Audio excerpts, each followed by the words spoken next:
Bienvenue à la troisième partie de la série 13 de physique consacrée au mouvement d'une particule chargée dans un champ magnétique. Pour cela, j'ai choisi des exercices extraits du baccalauréat. Passons à l'exercice 2 de cette série. C'est la séparation des isotopes d'un élément chimique. Cet exercice est consacré aux élèves de sciences mathématiques. L'exercice précédent était commun entre les sciences maths et les sciences expérimentales option PC.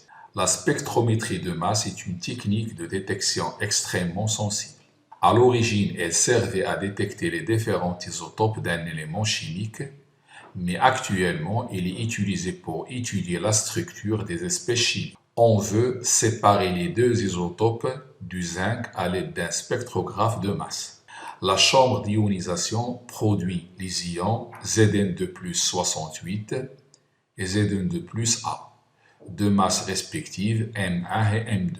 Ces ions sont accélérés dans le vide entre deux plaques métalliques parallèles P1 et P2 à l'aide d'une tension constante de valeur U égale 10 puissance 3 volts, figure 1.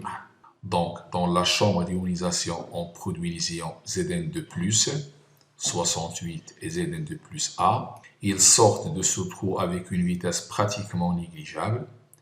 Ils sont accélérés entre P1 et P2 avec une tension de l'ordre de 1000 volts. On suppose que les ions quittent la chambre d'ionisation en P1 sans vitesse initiale. On néglige le poids des ions devant les autres forces. Les données de cet exercice: la charge élémentaire E, 1,6 10-19 coulombs. La masse d'un proton est égale à la masse d'un neutron, Np égale à Mn, qu'on note aussi en général petit n, c'est 1,67 10-27 kg. Question 1. Quelle est la plaque qui doit être portée au potentiel le plus élevé? On a la situation suivante. Les ions Zn2+ pénètrent dans cet espace et ils vont de la plaque P1 vers la plaque P2. Donc, l'ion Zn2+, il est positif, il va se diriger vers la plaque négative. Donc, le potentiel de P2 est un potentiel négatif et le potentiel de P1 est un potentiel positif. Donc, la plaque P1 possède le potentiel le plus élevé. On peut écrire que les ions Zn2+ se déplaceront vers la plaque P2 qui doit être négative. Par conséquent, la plaque P1 est positive et elle a le potentiel le plus élevé. Et comme ça, on a déduit le signe du potentiel de P1 et de P2 rien qu'en voyant le mouvement des ions Zn2+ qui vont de P1 vers P2. Deuxième question. Montrer que les deux ions Zn2+ possèdent la même énergie cinétique au point O. C'est-à-dire, lorsqu'ils vont arriver ici à la plaque P2 au point O, on va montrer qu'ils possèdent la même énergie cinétique. Pour cela, on va appliquer le théorème de l'énergie cinétique aux ions Zn2+ entre P1 et P2.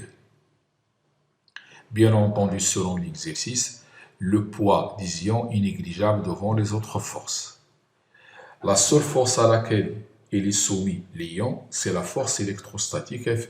Donc le théorème s'écrit delta EC, c'est la somme des travaux des forces extérieures, c'est-à-dire EC à la plaque P2, c'est EC final, moins EC à la plaque P1 égale le travail de la force électrique entre P1 et P2.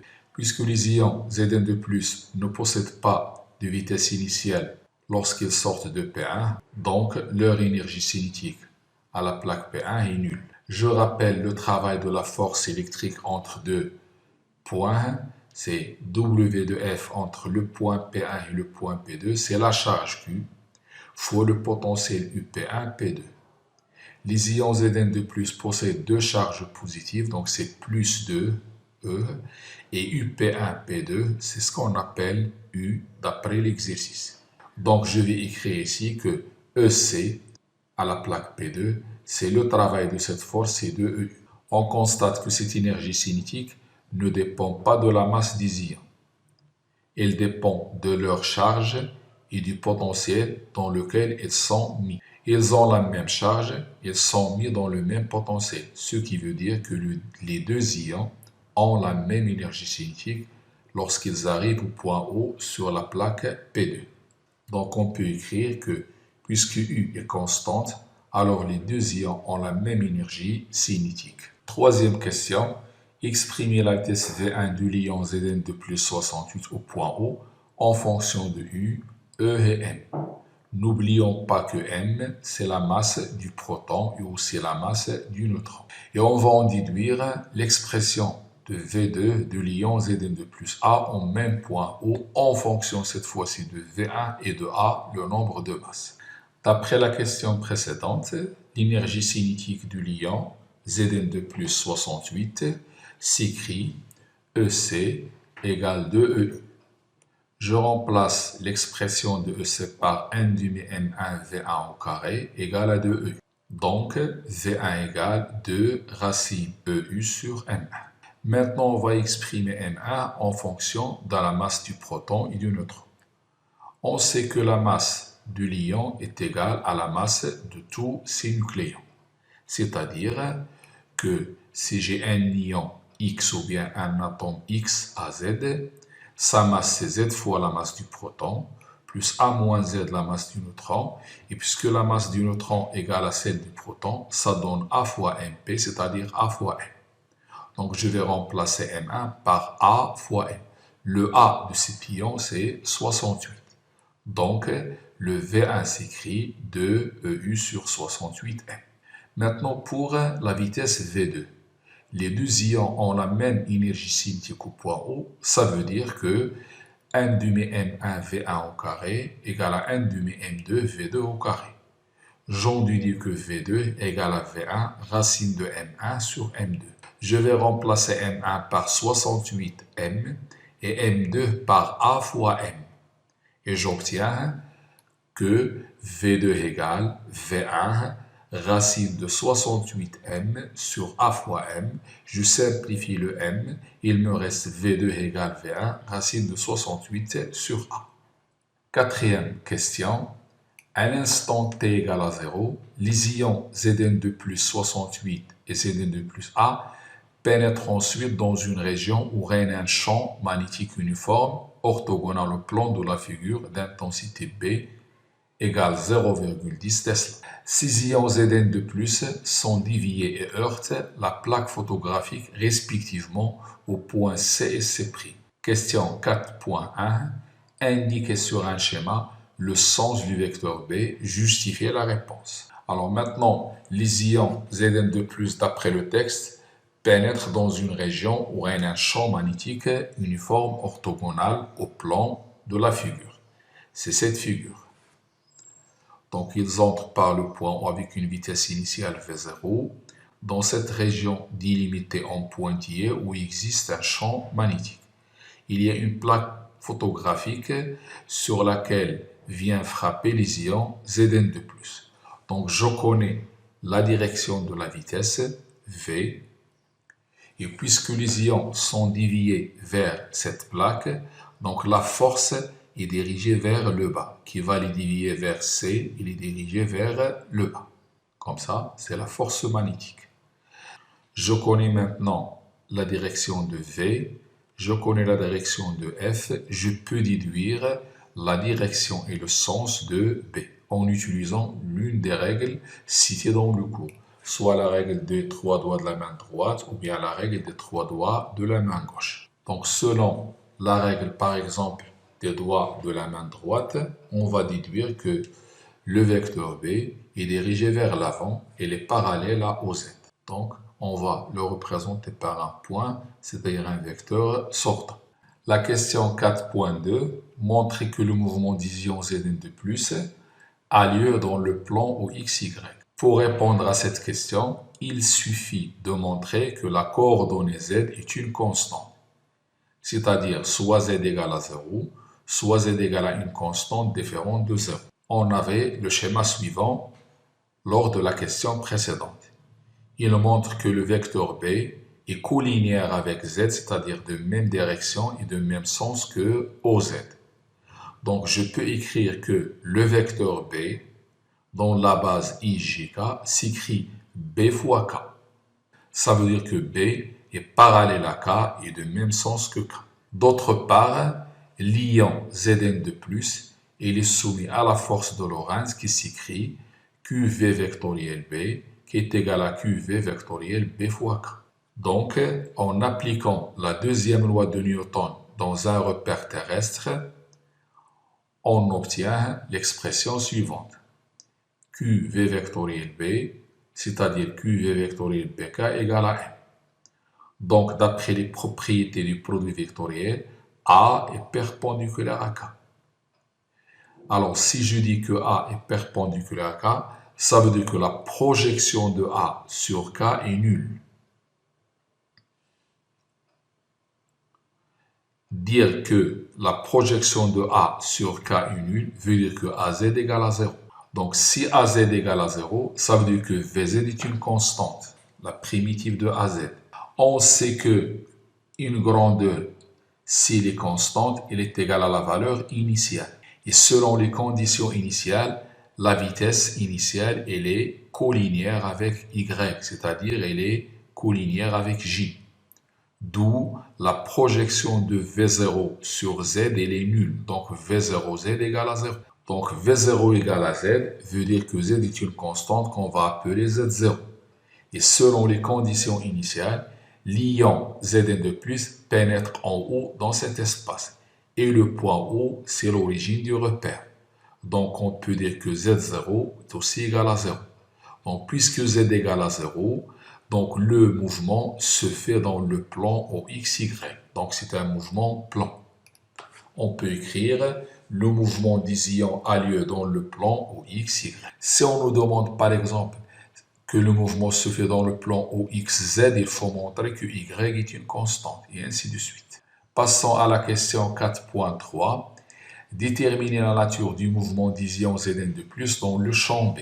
Donc on va appliquer la deuxième loi de Newton à l'ion Zn de plus qui est soumis à la force de Lorentz.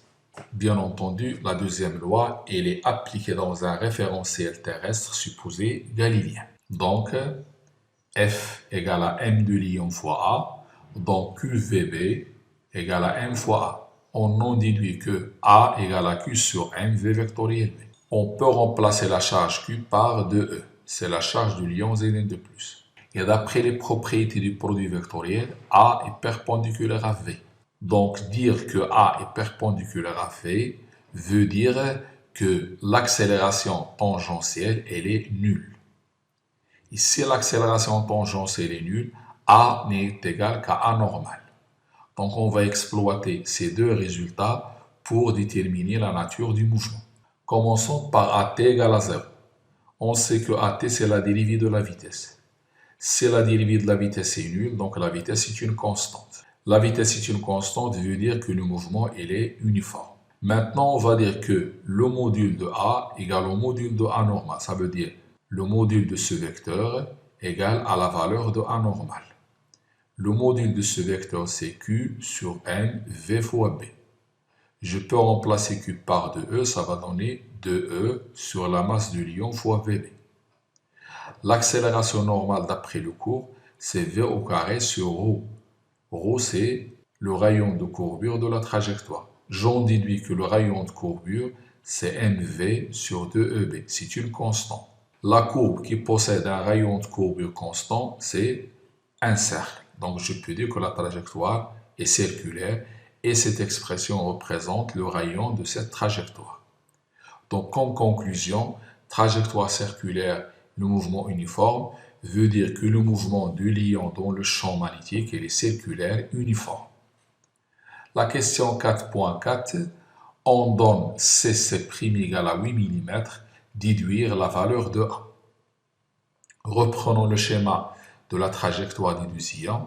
L'un des ions va frapper en C et l'autre en C'. Ces deux trajectoires représentent la moitié d'un cercle. Donc OC et OC', c'est le diamètre de la trajectoire des ions Zn de plus et des ions Zn de plus A. D'après l'énoncé de l'exercice, l'ion Zn de plus A arrive en C'. Je rappelle le rayon de la trajectoire de la question précédente, M, V sur 2EB, c'est le rayon de la trajectoire du lion. D'autre part, la masse du lion, je rappelle que c'est A fois M. Selon ces deux relations, je peux écrire que OC', c'est le diamètre, c'est-à-dire 2R2. De même, l'ion Zn de plus 68 arrive en C. De la même manière, OC' est égal à 2 fois le rayon R1. La masse de Zn de plus 68, c'est 68m fois V1 sur EB. Donc la distance CC', c'est OC' moins OC. Ça veut dire 2 fois R2 moins 2 fois R1. 2 fois R2, c'est 2 fois cette valeur, c'est-à-dire AMV2 sur EB. Et 2 fois R1, c'est 68MV1 sur EB. Donc en factorisant par M sur EB, on obtient CC' égale à M sur EB, facteur de AV2 moins 68V1. Je rappelle l'expression de V2, déjà établie, V2 égale V1, racine de 68 sur A. En la remplaçant ici, j'obtiens CC' égale M sur EB, AV1, racine 68 sur A, moins 68V1. Je peux simplifier par A, ça me donne racine de 68A, et je factorise par V1, ça donne MV1EB, racine de 68A, moins 68. Donc, CC' fois EB sur MV1 plus 68 égale cette racine. En élevant au carré et en divisant par 68, j'obtiens cette expression. Alors, on va remplacer V1 par son expression que je rappelle. V1 égale 2, racine de EU sur 68M. Donc, en la remplaçant, c'est-à-dire V1 égale 2, ça rentre à l'intérieur, ça devient 4, EU sur 68M, on obtient l'expression suivante. C'est-à-dire, on a remplacé V1 par 4 EU sur 68M. Ça devient finalement 1 sur 68, CC' fois B, racine de 17e sur M fois U plus 68 au carré. Tout calcul fait, on obtient A égale à 70. C'est la fin de l'exercice 2 concernant le mouvement d'une particule chargée dans un champ magnétique uniforme. Merci de votre attention et à la prochaine séance d'exercice, Inch'Allah.